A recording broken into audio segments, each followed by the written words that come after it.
cheas an Saighdiúir Stáin sa tine, agus cuir sílseach ina hímpel, agus bhaigh sé teas fásach, ach ní idir sé cé có an tine a tháinig an teas, nó an grá.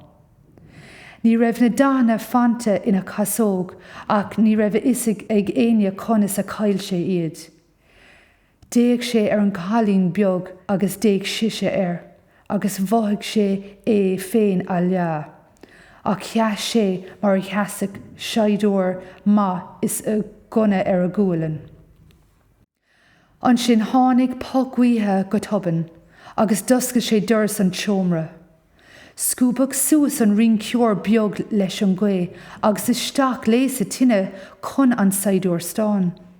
Láisí suas go bra ar feadh nóméid, agus an sin déag sí.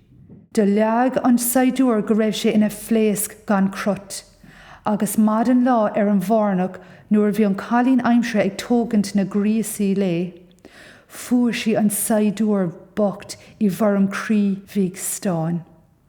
Ach níor an den chalín beag ach an rós airgid a bhí ar a gúna, agus bhí sé sin dóite có dubh le hána.